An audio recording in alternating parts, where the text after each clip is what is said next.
ela que assinou, né, o pedido de impeachment da presidente Dilma Rousseff lá em 2016, ao lado dos juristas Hélio Bicudo e Miguel Reale Júnior. Deputada estadual por São Paulo, Janaína Pascoal, muito bom dia para você. Seja bem-vinda a Viçosa. Bom dia, Valentim. Bom dia, Viçosa, Minas Gerais. Uma honra poder conversar com vocês nessa manhã de sábado. Deputada, eu gostaria de começar falando com a senhora inicialmente sobre esta polarização hoje que vivemos no país, né? Lula e Bolsonaro. Eu queria uma leitura da senhora deste momento da quadra nacional.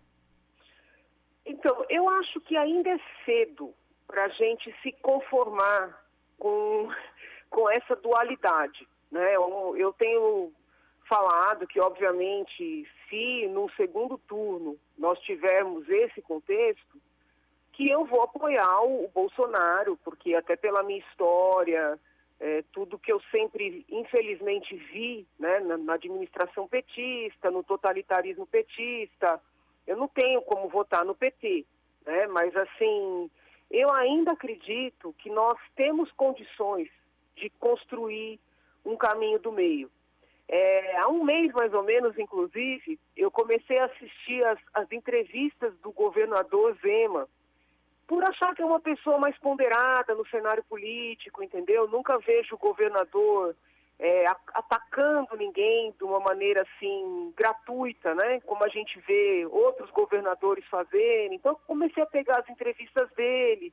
Falei, poxa, quem sabe, né? Uma alternativa. Mas pelo que eu tenho avaliado do que ele fala, eu acho que ele vai tentar a reeleição aí em Minas Gerais. Então, assim, eu estou estudando vários quadros no Brasil, vários perfis, para tentar estimular boas pessoas, entendeu? A se apresentarem como essa outra via.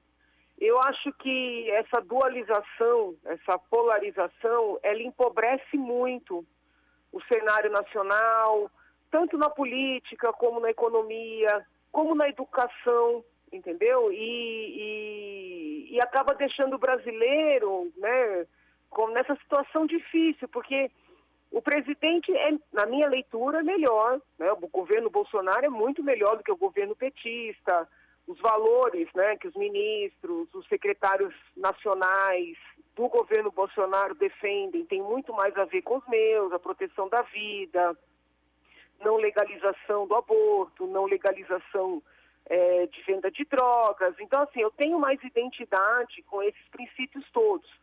Mas, infelizmente, o presidente não é o que a gente esperava que ele fosse, entendeu?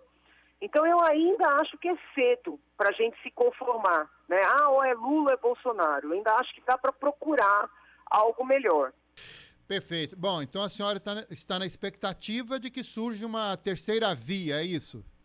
Eu estou observando, desde criança que eu sou muito preocupada com o meu país, né? Então eu observo, eu leio, eu ouço, e eu entendo que as boas mudanças, elas ocorrem quando a gente não se fecha para elas, entendeu? Se a gente se conformar que já está tudo definido, ou é um ou é outro, nós vamos fechar os olhos para eventuais possibilidades que podem ser melhores para o nosso povo, para o nosso futuro. Né? O líder, ele tem que pensar o país com a cabeça para o futuro, entendeu? O líder tem que ter o cuidado de identificar novos quadros de lideranças.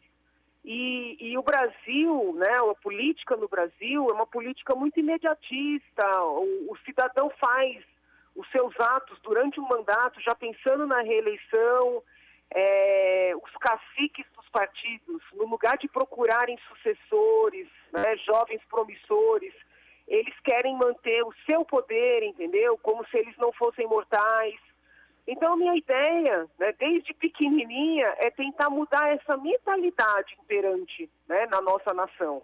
Entendi. E eu, por algum momento, achei que Bolsonaro estava na mesma vibe que eu, mas eu acredito que não esteja, por todos os sinais. Eu não estou falando de corrupção, tá?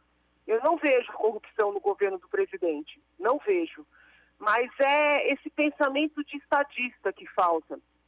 Entendi. Bom, a senhora tem uma simpatia, né, por uma possível candidatura de Sérgio Moro. A senhora acredita que ele será candidato a presidente, ou a governador, senador pelo Paraná. Como é que a senhora vê essa situação dele? Eu penso que se ele não sair à presidência, se ele sair à presidência, ele terá o meu apoio. Mesmo que as pesquisas mostrem, né, porque hoje as pesquisas estão mostrando Sérgio Moro com 7% de intenção de votos. Mesmo que nós estejamos perto da definição e ele esteja com 7%, eu vou apoiar Sérgio Moro.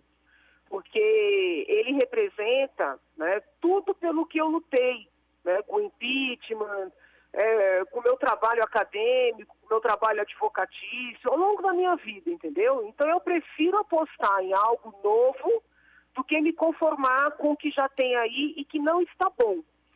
Mas eu não sei se ele vai sair. Se ele não sair à presidência, pelo perfil dele, eu entendo que ele deveria ir ao Senado. Porque nós precisamos de um Senado forte, de um Senado consistente, de um Senado que não tenha rabo preso para ficar na mão do Supremo, entendeu? Entendi. Então, ele é um quadro que eu considero muito bom, né, tanto para a presidência como para o Senado. Ele no governo, não sei, eu acho que para o país não vai ter tanta utilidade. Para o Estado do Paraná, com certeza, seria interessante. Mas para o país eu não vejo tanta utilidade. Perfeito.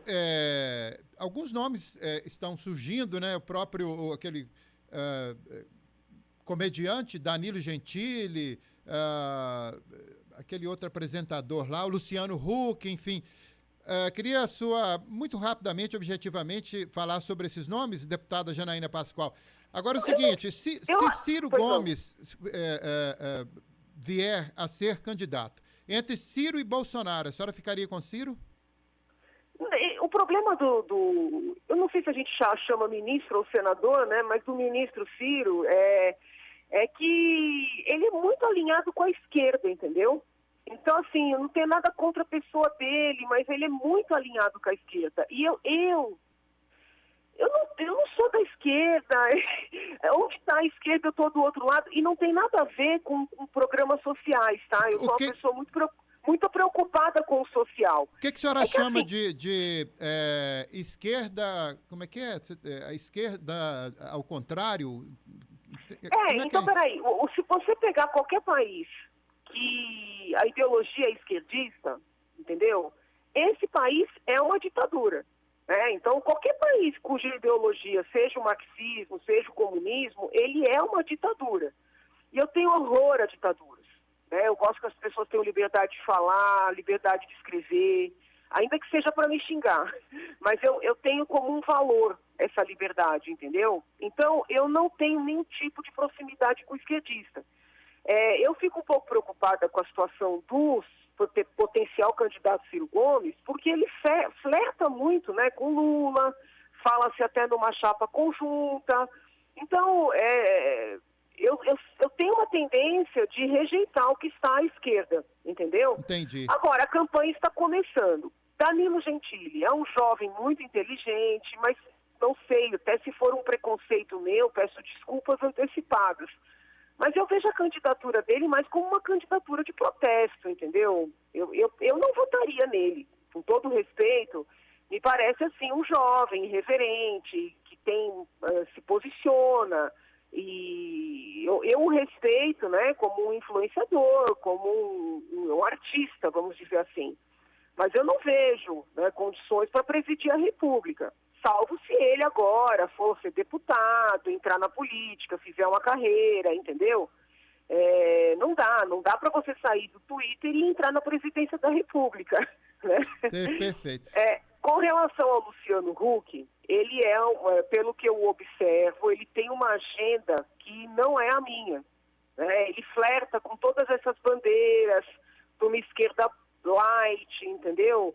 E não tem experiência nenhuma na vida política. Não é a mesma coisa você tocar um país de você tocar um auditório, entendeu?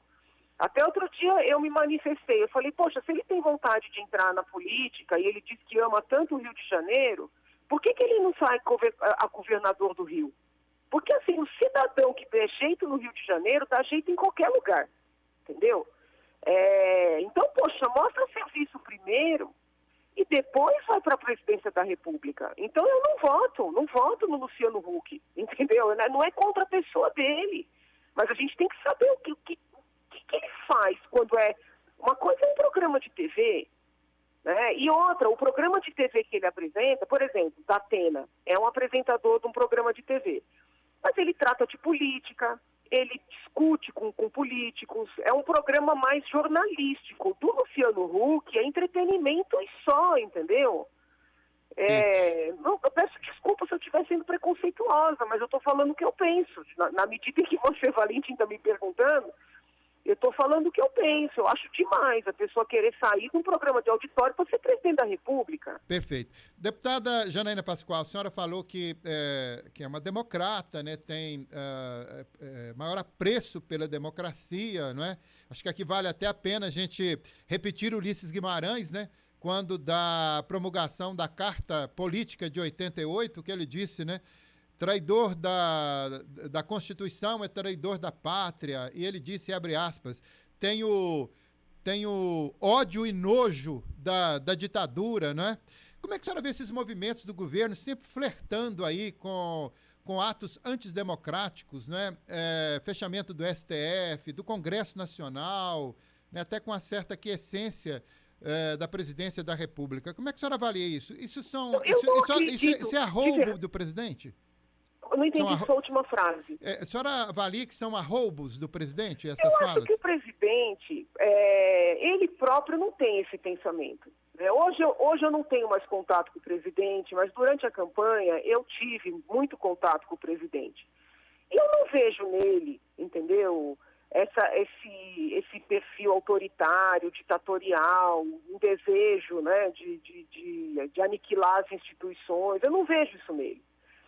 Mas o que acontece? Ele tem um público cativo, né, que é um público um pouco mais radical, que o mundo da internet faz parecer que é muito numeroso, mas não é, entendeu? E o presidente, talvez pela influência dos filhos, mais do Carlos, talvez, ele acredita que ele tem que mover as redes, deixar as redes, né, sempre ali, barulhentas, entendeu? Então eu vejo isso muito mais como uma retórica para manter as redes em atividade, manter aqueles eleitores mais raiz, animados, entendeu? E assim, como o petismo fez durante muito tempo, ainda faz, só que com uma sofisticação maior, né? A esquerda se sofisticou. Então eles estão ali fazendo todas as coisas para se perpetuarem, para se enraizarem, com um discurso democrático, e muita gente acredita, entendeu? Tanto é que foi muito duro tirá-los do poder, fazer as pessoas perceberem que eles queriam transformar o Brasil numa Venezuela, porque a esquerda é muito sofisticada. O presidente, ele faz um discurso que eu nem acho que é o que ele quer, entendeu? Estimulado por uma minoria da minoria, e esse discurso, essas bobajadas todas, acabaram minando muito o governo dele. Entendeu? De forma que eu não sei se dá para corrigir. E se o senhor resgatar as minhas entrevistas do início, as minhas postagens, o senhor vai ver que eu tentei alertar. Eu tive debates, inclusive públicos, com bolsonaristas, né, os deputados federais que apoiam o presidente, falando, gente, põe a mão na consciência. O presidente precisa abrandar esse discurso, entendeu? Continuar crítico, continuar firme nas suas posições, mas abrandar. Porque isso aí está dando munição para o lado de lá. Entendeu? Então eu não acredito que ele tenha um plano autoritário nesse sentido. Mas está prejudicando.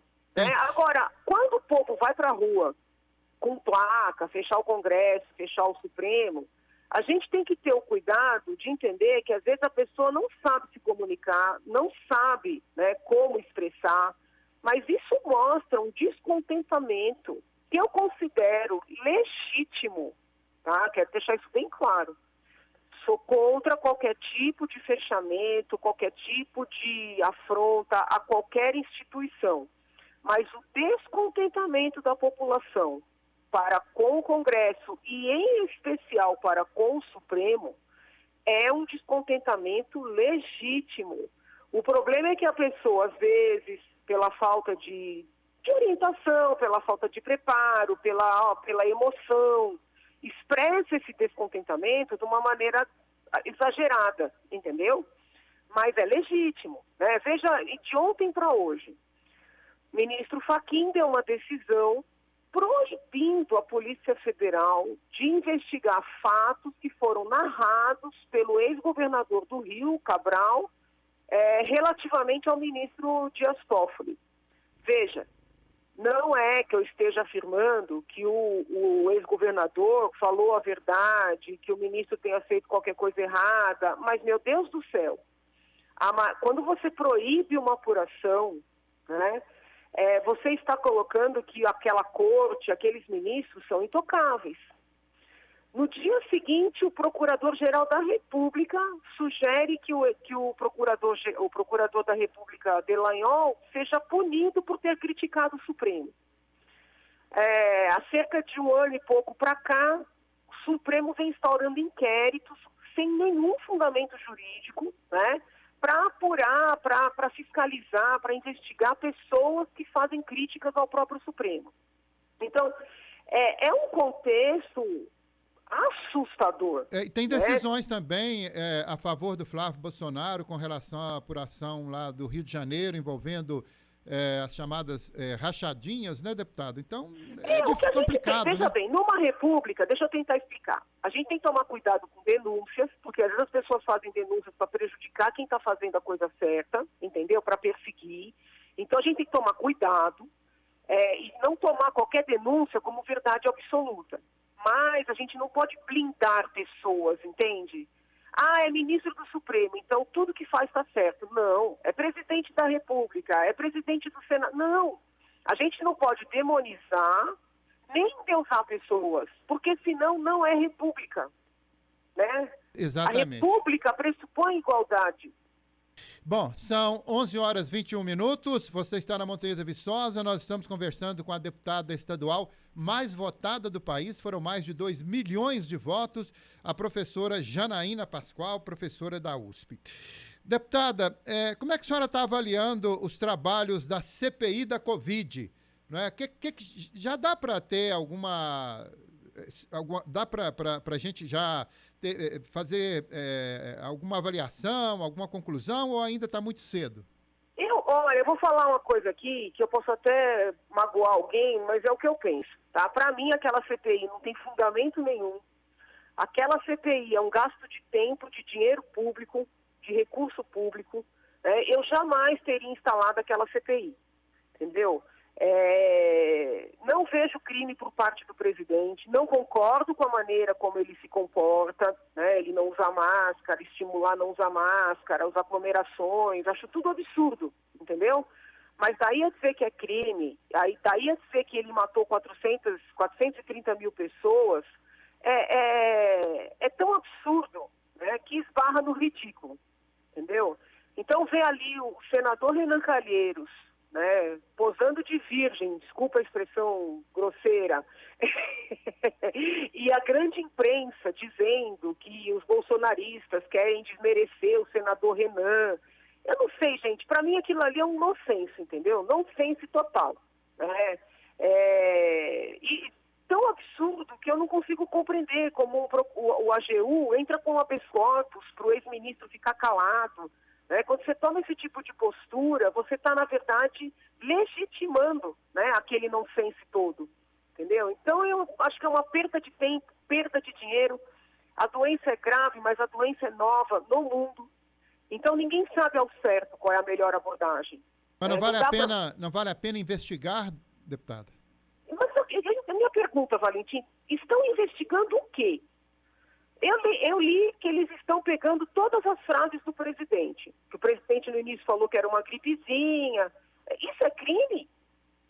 Entendeu? Ninguém sabe o que é essa doença, onde exatamente começou, como tratar. Entendeu? São Paulo, o governador do estado de São Paulo, teve uma abordagem completamente contrária do presidente. Proporcionalmente, eu acho que tirando o Amazonas, São Paulo foi onde mais se morreu. Consegue entender que é muito novo esse desafio? Então não dá para você dizer que aquele que fechou cometeu crime, o que abriu cometeu crime, que aquele que decidiu tratar no início cometeu crime, aquele que decidiu entubar cometeu crime. É uma novidade, é um desafio para a humanidade essa doença. Então, não tem condições de dizer que nem A nem B é culpado disso ou daquilo. Eu não vejo sentido nessa investigação, Valentim. Entendi. Então, o fato da Presidência da República ter negado desde o começo a doença, enfim, não ter adquirido da Pfizer 1,5 milhão de doses em dezembro, enfim, então não há que se responsabilizar a Presidência da República. Então, você pode até fazer uma responsabilização. Veja bem, na política, todos os atos são passíveis de análise, né? Então, decidiu fechar tudo, gerou desemprego, é culpa. Mas se não fechasse, morreria. Então, assim, todos os atos de um político, sobretudo quem está no executivo, eles são passíveis de análise. E eles são passíveis de responsabilização moral, política, né? As urnas realmente, normalmente dão uma resposta. Só que é o seguinte, quando a gente vai para a CPI, já entra no campo da responsabilização jurídica, de ter crime, não ter crime, entendeu? São vários graus de responsabilização. Então, por exemplo, eu não compactuo com a maneira que o presidente conduziu essa pandemia. Eu não concordo, né? Entendo que ele errou e errou feio. Daí a dizer que ele é culpado pelas 400 mortes, vai uma distância imensa. A contratação da Pfizer, uma coisa é olhar agora, depois de tantas mortes, entendeu? Outra coisa é pensar com a cabeça no momento. E quando a gente estuda direito, sobretudo direito penal, né, punição, nós temos que avaliar os fatos com a cabeça do momento. Naquele momento, nós estávamos no início, entendeu? E a Pfizer apresentou um contrato. Ontem o representante da Pfizer negou. Mas é um contrato complicado. Eles queriam que o ministro assinasse um contrato em que eles, produtores, se eximiam de responsabilidade pelos resultados da vacina. Como é que é isso aí? Entendeu? Então, assim, é fácil olhar agora, né, um ano depois, e dizer, olha, deixou de salvar tantas vidas porque não fechou contrato com a vacina. Mas e na hora de você pôr sua assinatura num contrato em que o produtor diz que se acontecer qualquer coisa, ele não tem nenhuma responsabilidade. Então, assim, são questões jurídicas muito, muito sofisticadas que não podem ser desmerecidas. Bom, deputada Janaína Pascoal, com relação a uma discussão, né, hoje, em torno do voto impresso, né, especialmente por parte do governo, que fala muito nessa questão aí. Como é que a senhora avalia isso, o voto impresso? E ontem começou uma campanha do Tribunal Superior Eleitoral falando exatamente sobre a segurança, né, do voto eletrônico. Veja, eu acho que uma coisa não exclui a outra. O fato da urna ser segura não significa que nós não possamos desejar ter mais segurança ainda, entendeu? Então, assim, eu entendo que a urna é segura, acho que o nosso sistema é até bastante exemplar para o mundo, mas por que não ter uma segurança a mais? Então, assim, desde sempre, muito antes do presidente ser presidente, eu sempre defendi o voto impresso, entendeu? E sigo defendendo. Entendi. Isso aí já está gerando uma discussão muito grande e acentuada, né, em todo o país. Eu repito, ontem o TSE começou com uma campanha, né, sobre a segurança do voto eletrônico, né? Isso aí também, não sei nem se a Justiça Eleitoral teria recursos para isso, enfim. Mas vamos acompanhar, realmente vai dar muito o que falar essa questão aí do voto impresso. Deputada Janaína Pascoal, queria saber da senhora, porque como é que a senhora avalia essas questões, essa questão envolvendo essas emendas parlamentares, deputada Janaína Pascoal? Agora tivemos aí, né, o famoso tratoraço, emendas para comprar trator, etc. Como é que a senhora avalia isso, hein? Olha, eu acho que essa coisa de emenda, ela é uma subversão, né, do sistema democrático. Porque todo governador, né, os presidentes, o governador, prefeitos, eles usam essas emendas como uma maneira de controlar os parlamentares, entendeu? Então é assim, olha, eu tenho aqui tanto de emendas para comprar trator ou para colocar nas Santas Casas. Aí chama o deputado de uma dada região e fala, se você votar comigo, eu te entrego as emendas, tá? Isso acontece em todas as casas legislativas, tá? Existem as emendas impositivas, que são as previstas em lei, que eu acho que essas poderiam até seguir existindo, mas até dessas eu tenho dúvida.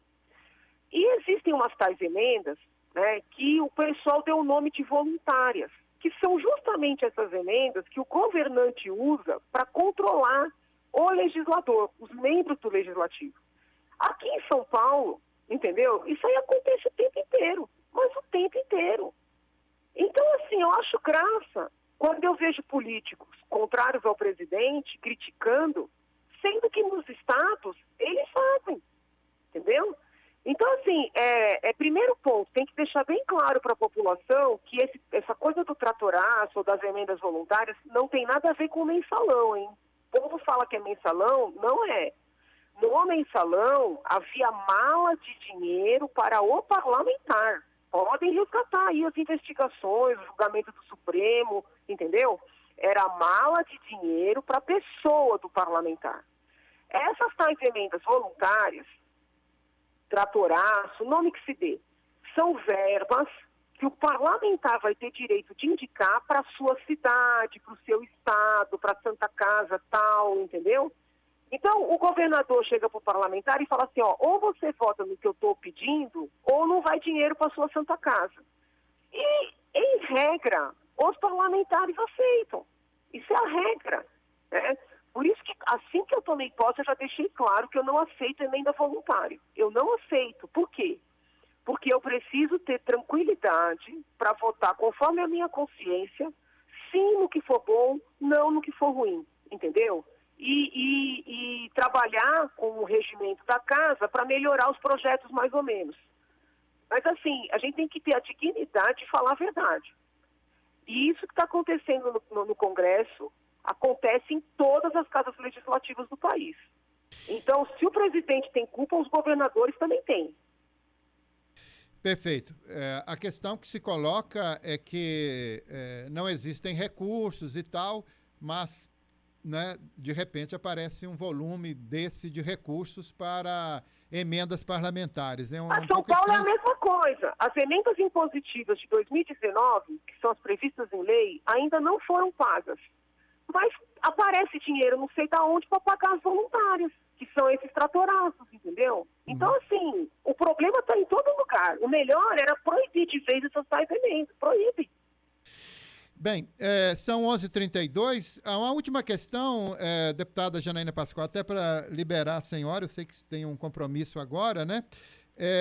2022, Janaína, candidata, deputada federal, Senado ou governo de São Paulo, ou pode ser vice de Bolsonaro? Eu acho que vice de Bolsonaro fica difícil, entendeu? Vice de Bolsonaro eu descarto, não por pedantismo, não, eu acho que é um lugar importantíssimo, mas eu sou uma pessoa muito independente, entendeu? Muito embora eu até acredite que eu me daria bem com o presidente, a família do presidente é muito complicada e se intromete demais, né? Então eu como a senhora disse ontem na entrevista, em uma entrevista ao UOL, que se fosse vice de Bolsonaro, só chegaria a sair no tapa com ele, né? Mas é uma briga construtiva, entendeu? Até depois esclareci, não era para brigar, para desrespeitar, é para fazer ele entrar nos eixos. É uma briga construtiva, entendeu? Então, vice do presidente, eu acredito que não teria condições. Governo do Estado de São Paulo é muito importante, eu tenho convicção de que eu seria uma grande governadora, de que eu faria muita coisa, só que para o Brasil eu não teria muita utilidade, eu acho, sabe? Posso estar pensando errado, mas eu acho que o governador ele tem que pôr a cabeça toda no Estado que ele está trabalhando, né? E eu gostaria de ter alguma condição de ajudar o Brasil, entendeu? Eu tenho esse desejo desde sempre. Então eu fiquei pensando assim, com a minha formação, com essa experiência preciosa que eu estou vivenciando na Assembleia, eu entendo que eu seria muito útil no Senado, né? Então, eu tenho dito que eu quero concorrer ao Senado, mas eu não sei se eu vou ter sigla, acredite o senhor ou não, eu não sei se eu vou ter partido para concorrer ao Senado. Sério? Sério. Porque o que acontece, né? Eu não sei se eu vou ter uma votação expressiva, como eu tive, mas o partido entende que eu votei, né? Eles fazem as análises deles lá, eles entendem que a minha votação vai ser boa. Uma pessoa com uma votação potencialmente boa pode carregar um monte de deputado federal consigo, entendeu? O número alto de deputado federal significa dinheiro, por causa do fundo partidário, e tempo de televisão. Então, eles me querem para concorrer a deputada federal. E ninguém olha para mim e fala, não, eu te garanto a sigla para o Senado, entendeu? Então, eu não sei se eu vou ter partido. Vamos conferir, então. Deputada, eu queria muito agradecer a gentileza de nos atender. Gostaria, viu, deputada Janaína Pascoal, de lhe transmitir um abraço aqui do empresário Paulo Renato, aqui do centro da cidade, do Calçadão, da loja da Casa Silva, está lá nos ouvindo com sua filha Elisângela e as funcionárias Edirlene e Tatiane, viu? Eu agradeço o carinho, retribuo, né, e desejo, assim, muita saúde para todo o povo de Viçosa, Minas Gerais, e tenho fé que a gente vai sair dessa fase difícil, né? Todo mundo tem a responsabilidade aí para se cuidar, para proteger os demais, e aos pouquinhos a vida há de voltar ao normal. Se Deus quiser. Um grande abraço para você, muito obrigado e um bom final de semana. Deus abençoe, beijo grande. São 11h30.